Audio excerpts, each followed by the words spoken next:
Welcome to part 4 ng aming podcast dito sa Biens, Pizza Amadeo. And ang last interview natin, si Marian. Magpakilala ko naman. Oo nga, pakilala ako sa sarili kong vlog. I'm Marian, sige yaw-yaw, dahil panay ako daldal dito, kaya palagi akong magsasalita. Manawa kayo. Charot. Pero siya hindi man. Pero ito talaga kasi, gusto ko yung pagdadaldal ko, meron namang mga sense. And then, may sense naman po siya, promise. Marami Sige. lang talaga yung Meron lang kami gusto part na itanong mo. kay Ma'am Marian. Madam Marian. Madam Marian. Kumusta ba ang puso mo ngayon? puso ko. Tibok-tibok. Ano bang kulay ng puso mo ngayon? Feeling ko yung kulay ng puso ko from red, bakarang nag-light pink na siya. Kinulat ng dugo. Ano ba ang nagpapakulang? Hindi, joke lang. Ano naman siya, masaya naman ang puso ko.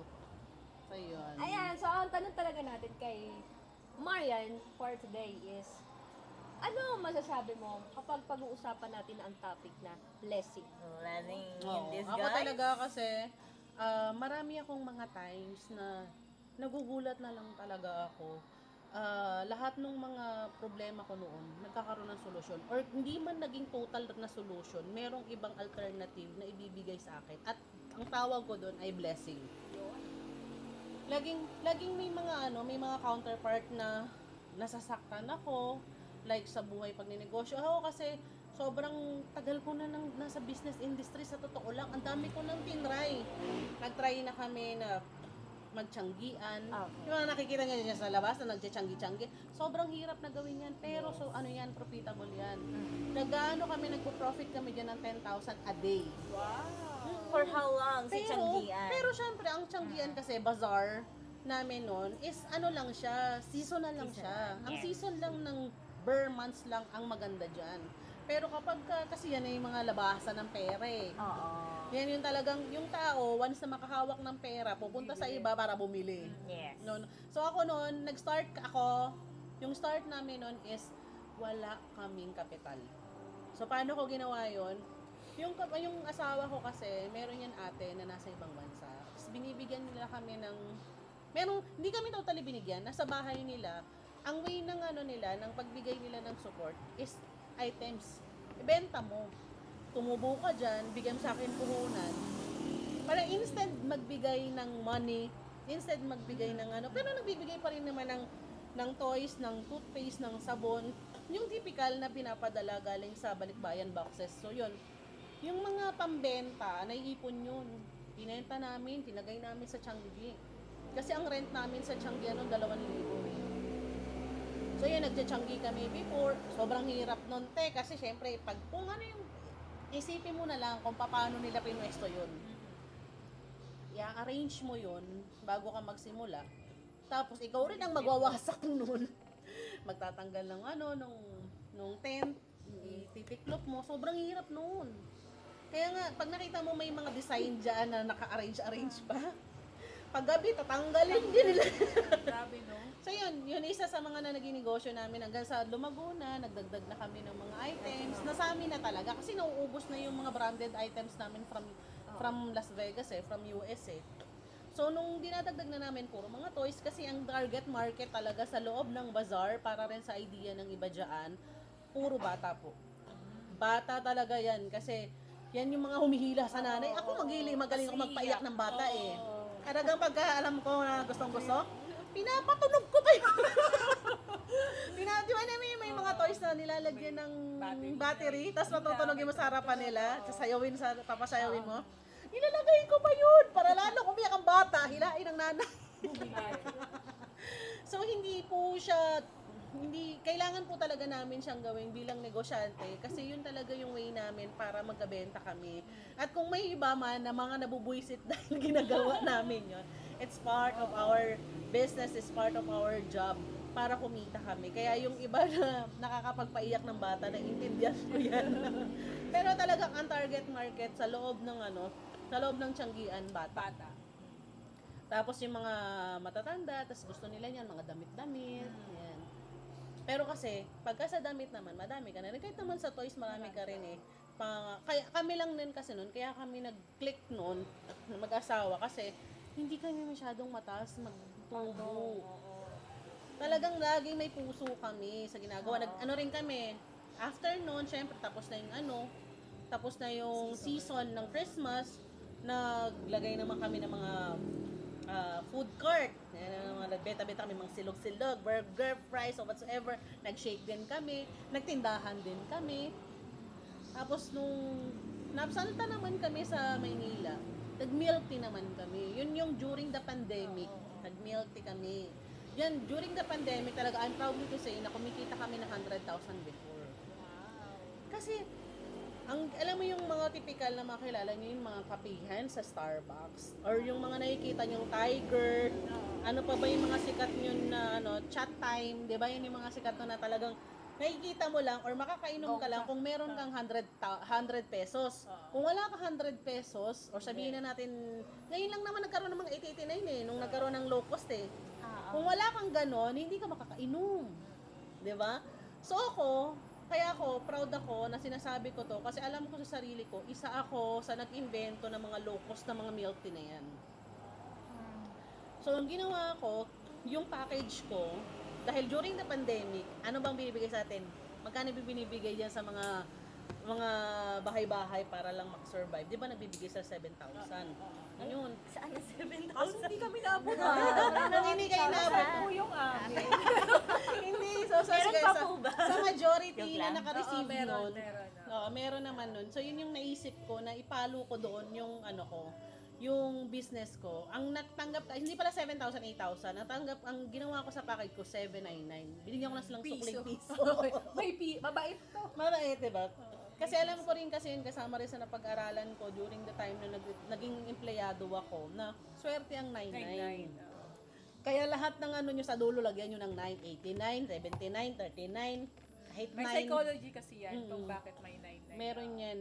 So, yun yung ginawa ko noon. Tapos, yun. Kaso lang, nung time na na-invento ko na yun, madami na din gumaya. Pero bago naman ako gayahin, nag-profit na kami doon. Talagang kumita na kami ng bongga. Tapos, sumuko na lang din yung jowa ko kasi yung time na nagbibenta na kami, nung time na nagsusupply na kami, kahit birthday ng anak namin, wala siya. Nagtatrabaho kayo. Kasi meron kaming close deal nun na 30 plus 30,000. Isang customer lang yun, umu-order sa amin. So kahit birthday, pagdating niya tapos ng event. So ganun kahirap yung magnegosyo. Yung May mga special masa-sacrifice. moment natin sa buhay, nasa-sacrifice siya dahil nga pina-priority natin yung negosyo. Di ba? Unlike sa trabaho. Ma'am, di ba ko kasi birthday Birthday ng ng anak ko, di ako papasok Di ba? Ma'am, avail ko na yung leave ko kasi may Ma'am, ganap absent kami. po ako. Ang sakit po kasi ng nalaman Diba? ko. Pero diba, sa negosyo, Walang wala ganun. tayong break. Hindi pwede. Hindi tayo required na mag-break or else hayaan natin na masayang yung opportunity na dapat na-receive natin on that time. Yes. Diba? Totoo. So ako, marami din naman sa istorya ng buhay pag ninegosyo ko, marami pa rin naman na masaya doon. Pero marami din ang mga malulungkot. Yung tipong pag ninegosyo namin, feeling namin, pagod na lang yung naisusukli sa amin, wala nang profit, di na kami kumikita. Natatalo kami, yung ng ibang mga nagiging experience namin from the past, talagang sobrang sakit, nawawala, 100,000, bigyan na natin, may mga millions, pero yung way namin para yung time na binagsakan kami ng langit at lupa, nagulat na lang talaga kami na okay na. Tinatawanan na, yung dating malungkot noon, na istorya noon, tinatawanan na lang din namin yun.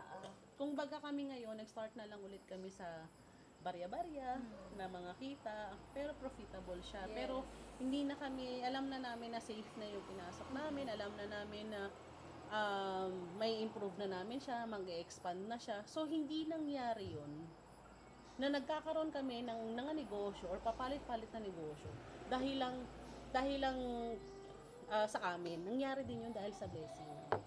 Kasi minsan pag natalo tayo sa isang negosyo, zero, di ba? As in, wala tayong pang-start sa susunod nating negosyo. So, paanong paraan tayo nagkakaroon ng gagamitin natin para sa susunod nating negosyo? Talagang blessing lang. Talagang meron siyang ibang kukurot sa'yo para ito ang gawin mo. Ito ang para sa'yo. Ito ka, dapat andito ka. Ganyan siya. Tapos talagang naniniwala ko na lahat ng bagay na nawawala sa atin, lahat yan may kapalit. Yes. I agree. Yes. Ayun. I strongly May agree on napapalit sa atin, nagugulat na lang kayo. Nung sa nawala nyo, times 2, times 3, times 5, then times 10 pa. Na Wala nababalik. siya, wala namang pumalit. Wala pang Hindi ba Joke lang yun. Joke lang. There's a Joke lang greater comeback for everything. Wala, There's hindi season for everything. Yes. Hindi naman talaga totally agad-agad eh. Oo. Minsan sa ibang way, sa ibang part, hindi lang natin ina-accept na yun na yun. Pero ako kasi lagi ko na-appreciate yun eh. Yes. And yung what's for me or what for, paano para sa akin, Lord? Minsan, hindi naman pagiging selfless yung parang ibigay mo na sa iba yung kaliwat kanan mo or kung ano yung natitira. Basta ibigay mo kung anong meron ka. Mm. Kung kaya mo yun, masaya kang magbibigay. Kasi yung giver din is unlimited. Yes, Yun. exactly. At the end of the day, sabi ko nga, isang nabubuhay ako sa awat grasya niya.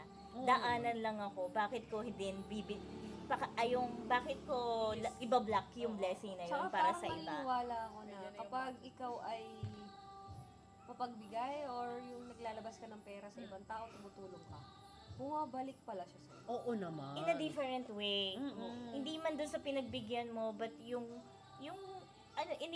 enable na dumalo yung Meron- grasya din. Parang biglang may dadating na blessing na hindi mo ine-expect. Ito pa, pag, yung kunyari, pag may nawalan talaga tayo as in pera, Oo. pera yan na nawala sa'yo, pero magugulat ka din. Merong way para bumalik siya sa'yo. Ako may na- isang classic example. Nung nung pandemic, medyo yung bahay kasi namin lumalang. Mm-mm. Naisip kong ipagawa yung bahay. Gumastos ako na, di naman ganun kalaki. Pero nagulat ako, nung nagpapagawa ako, nailabas ko na yung pera ko. Mm. Nanalo ko sa isang raffle na parang halos equivalent nung mahal nung pera na yun. Oh, Tapos, sa Gcash pa. oh, di. Oo. Parang nanalo lang ako doon sa Bonchon. Parang, di ba, pagka nagbili ka ng talaga? Bonchon, Mm-mm. parang meron kang 1 year supply ng Bonchon sa ganyan. Eh, ang equivalent niya, parang mga 25,000. Ang galing naman. Nung pandemic yun Mm. Nung pandemic na yun, busy ako magpaayos ng, yung parang Bahay. sa bintana Ah. namin. Kasi, nasira, Mm. ganyan. Nagulat ako, hindi po ako swerte sa raffle Hindi ever. po ako nananalo. Ako din. Hindi ako swerte sa raffle sa Ikaw. Hindi opisina. ko masabi Ang tagal kasi kong- marami na ako napanalunan. Ang tagal ko sa opisina. At marami na rin hindi. Never akong nananalo. Ah. Nananalo lang ako pag lahat kami May ay may pananalo. panalo, tapos consolation pa ako. Alam mo yun? Medyo lagi akong Alam mo yun? Tayo. Hindi ko talaga na-expect yun na mananalo ako na 25,000. Nung moment na yun na nagpapagawa ako. So, kumbaga, yung nilabas ko na pera, pantulong pwede sa parents ko, sa bahay namin, sa benefit ng ibang tao. Bumalik siya. Never ko talaga na-experience. Sabi ko, hindi ka totoo yung sinasabi na pag the more na nagbibigay ka, Yes. the more na mas may babalik. Kahit, Totoo yan. ako kahit di na ako nag-expect ng something return, kailangan maging daanan ka ng biyaya eh. Yeah. Yung sa akin, padaan mo yung biyaya kasi nga, saan ba galing yun? Hindi rin naman galing sa akin. I already, parang kahit hindi ko deserve, pinadaan niya sa akin. Kasi dati hindi ako sanay na,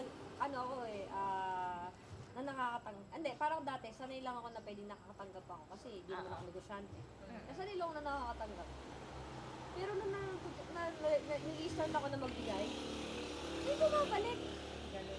So, pero syempre, marami ng realizations yun. Like, let's say, for example, natulungan ka na tao, nangangailangan siya ng pera. Kahit hindi monetary balik niya sa'yo, ang blessing na ibabalik niya sa'yo, mas marami. Mm. Pag natulungan mo. Totoo yun. So, sabi ko, yun pala talaga yun. Pag may naitulong ka, may naibigay kang value sa ibang tao, bumabalik pala sa'yo na minsan doble pa. True. Ako talaga,